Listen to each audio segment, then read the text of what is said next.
안녕하세요. 서울대 환경대학원 김부열 교수입니다.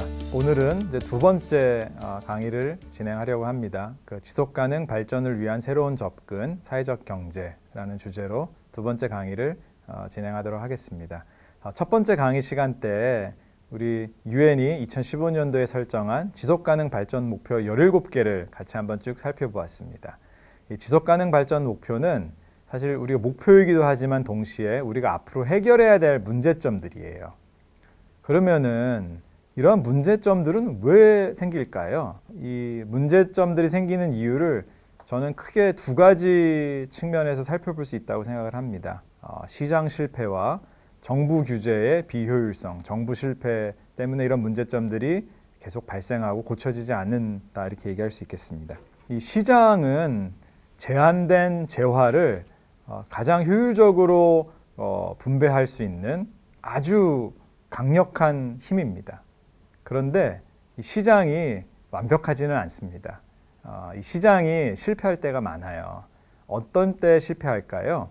첫 번째는 이제 시장이 잘 작동한다는 그 가정 중에 하나는 완전 경쟁 시장을 가정하고 있거든요. 그런데 우리가 보면은 시장에서는 독과점이 있는 시장도 있잖아요. 공급자가 한 명이거나 소수인 시장은 그 업체가 독점력을 갖고 있죠.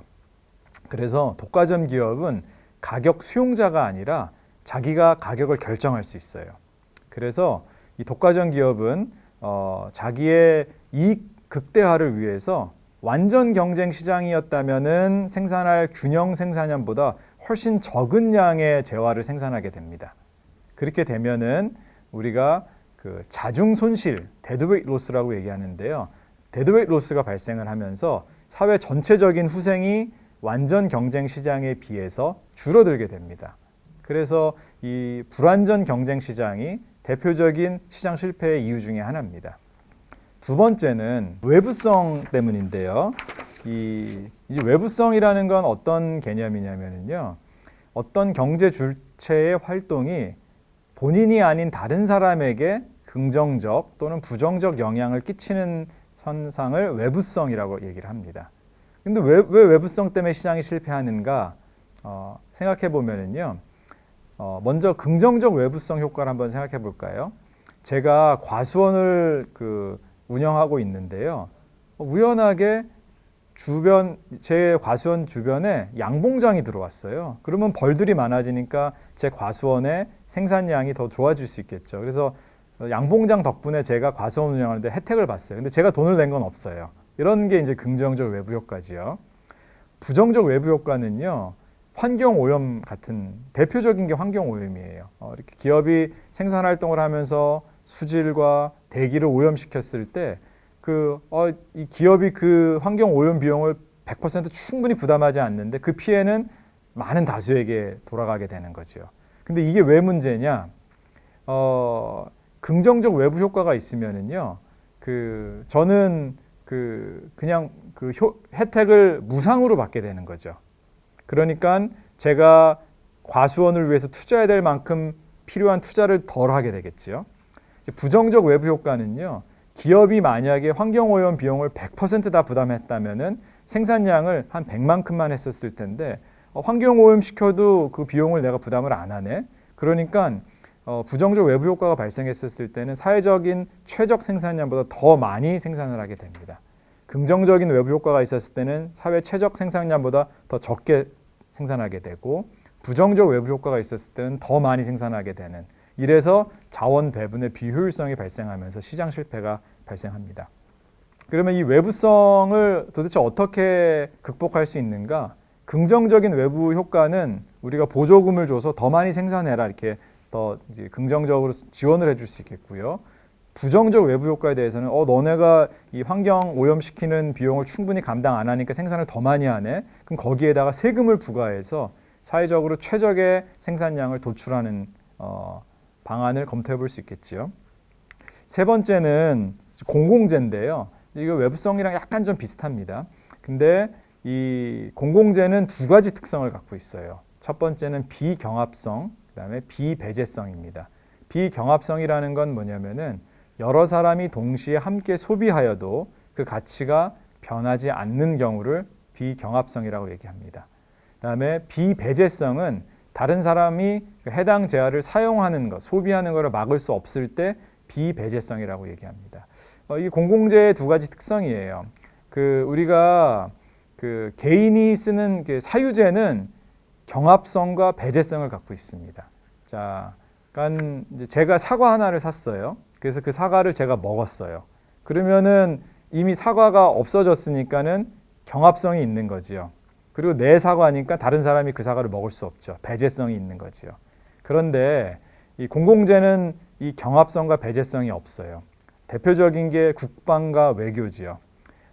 국방을 우리나라를 안전하게 지켜주는 국방 서비스가 제공이 됐었을 때, 저 혼자만 그 국방의 혜택을 받는다고 우리 국민 전체가 다 국방 서비스의 혜택을 받아도 그 가치는 변하지 않죠.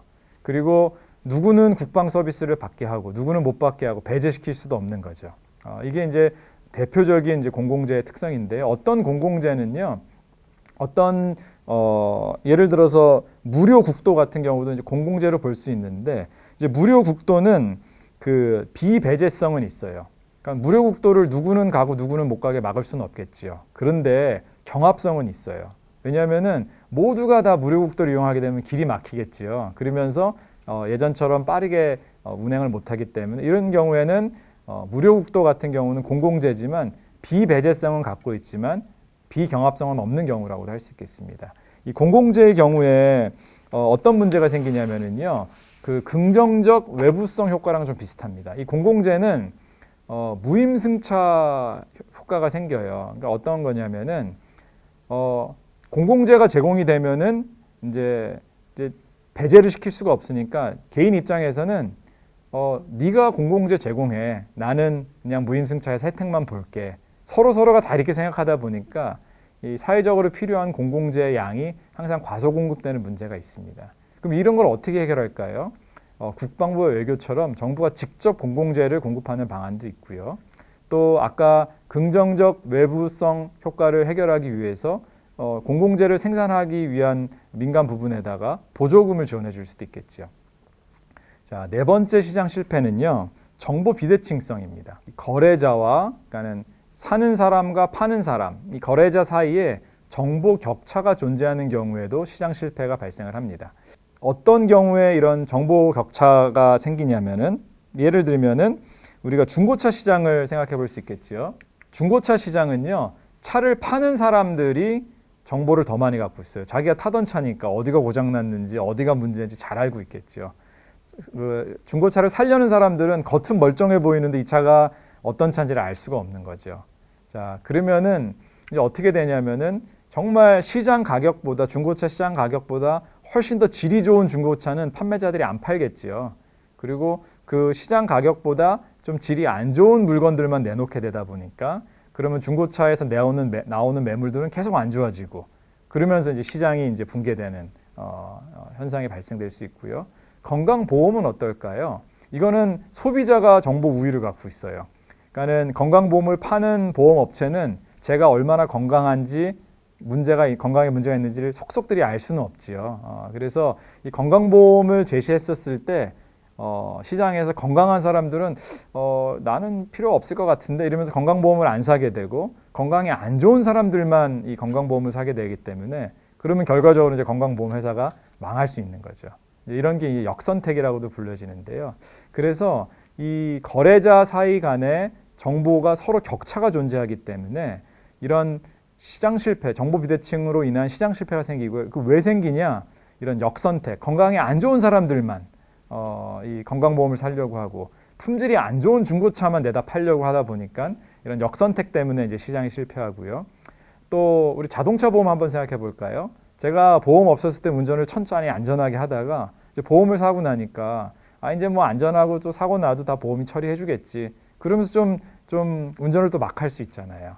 이런 도덕적 해이 문제도, 사후적으로 발생하는 도덕적 해이 문제도 해결을 할 수가 없기 때문에 이 정보 비대칭성 하에서는 역선택과 도덕적 해이 문제 때문에 시장이 실패하는 경우가 많습니다. 우리가 아까 지속가능 발전 목표 17개 많은 문제점들이 있는데요. 이런 문제점들의 근본적인 이유 중에 하나가 이런 우리가 얘기했던 4가지 시장 실패 때문에 발생하는 경우도 있을 수 있습니다.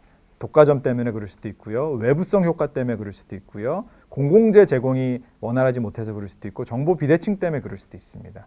예를 들면은 우리 지속가능 발전 목표 13번이 기후변화지요. 환경오염 문제지요. 대표적으로 이거는 외부성 때문에 발생하는 시장 실패의 사례라고 할 수 있겠죠. 자, 그럼 이런 시장 실패에 대해서 가장 직접적으로 반응하는 방식이 그러면 정부가 와서 고쳐야지 이렇게 생각할 수 있습니다. 그래서 우리 다음에는 이제 정부 규제에 대해서 조금 얘기를 해보려고 하는데요. 이 정부 규제를 설명하는 이론 중에 대표적인 이론이 공익이론이라는 게 있습니다. 이 공익이론이라는 거는 시장 실패를 정부가 교정을 해서 공공의 이익을 증진시켜야 된다. 그래서 정부 규제가 필요하다는 입장입니다. 대표적으로 우리 공정거래법, 독점 규제 및 공정거래에 관련된 법률. 이게 첫 번째 시장 실패 이유였던 독과점에 의한 불안정 경쟁 시장에 의한 시장 실패를 극복하기 위한 정부 규제, 대표적인 정부 규제지요. 또 정부가 다양한 환경 오염들을 환경 규제를 통해서 통제하려고 하고 있지요. 또 금융소비자보호법 이런 것들이 다 시장 실패. 금융소비자보호법도요. 이거는 그 4번째 정보 비대칭성 때문에 발생하는 시장 실패죠. 그러니까는 금융상품을 판매하는 기업들은 정보가 많은데 그것들을 사는 소비자들은 정보가 적어요. 그러니까 충분히 설명을 해주지 않고서는 그냥 여기다 서명하세요. 그리고서는 그런 소비자들이 잘 모르는 상품들을 이렇게 무분별하게 판매를 했던 경우들이 있었던 거죠. 그래서 그런 것들을 예방하기 위해서 그런 정보 비대칭성 때문에 발생했던 시장 실패를 교정하기 위해서 금융소비자보호법 이런 것들이 도입이 되죠. 이런 사례들이 대표적으로 시장 실패를 교정하기 위한 정부 규제로서의 공익이론이라고 할 수 있겠습니다. 그런데 이 공익이론은 좀 설명력이 좀 약해요. 그래서 규범적으로는 시장이 실패했으니까 정부가 개입해서 교정해야 된다. 이게 잘 설명이 돼요. 그런데 이제 실증적으로 분석을 했었을 때 그렇다면은 시장이 실패하면은 항상 정부 규제가 도입이 되는가? 꼭 그렇지는 않거든요. 그 상당수의 정부 규제는 시장 실패를 직접적으로 대응하지 않는 경우도 많고요. 시장이 실패하고 있는데 정부 규제가 없는 경우도 있어요. 또 어떤 경우에는요. 오히려 이 시장 실패를 야기하는 독과점으로 야기하는 그런 업계의 이익을 대변하는 규제도 있어요. 그래서 여기서는 뭐 일부에서는 정치인과 규제 당국이 그런 규제 때문에 혜택을 보는 특수 이해관계자들한테 포획됐다고 보는 견해도 있어요. 이거를 이제 포획이론이라고도 하는데요.